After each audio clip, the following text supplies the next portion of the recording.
Bowman, Stenhouse, Larson, 3 Chevys leading Hamlin's Toyota and Ryan Blaney's Ford to the green flag in Bristol.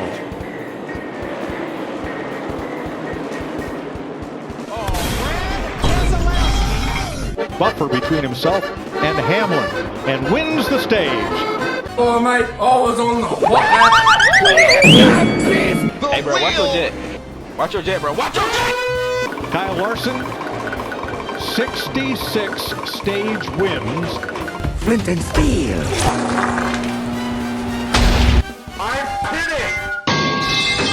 Oh, he slipped. And that's what he's after. He wants one of those bags. Tried at Homestead, tried here. Oh, so close. Kyle Larson dominates and wins Bristol. Congrats, Pit Crew, too. You know, if Denny's in front of me, it could be a totally different story and be really hard to pass him. But glad to stop his three-peat. We hate to see him win, so as I'm sure you guys do too. But it's just good to be back here in Victory Lane.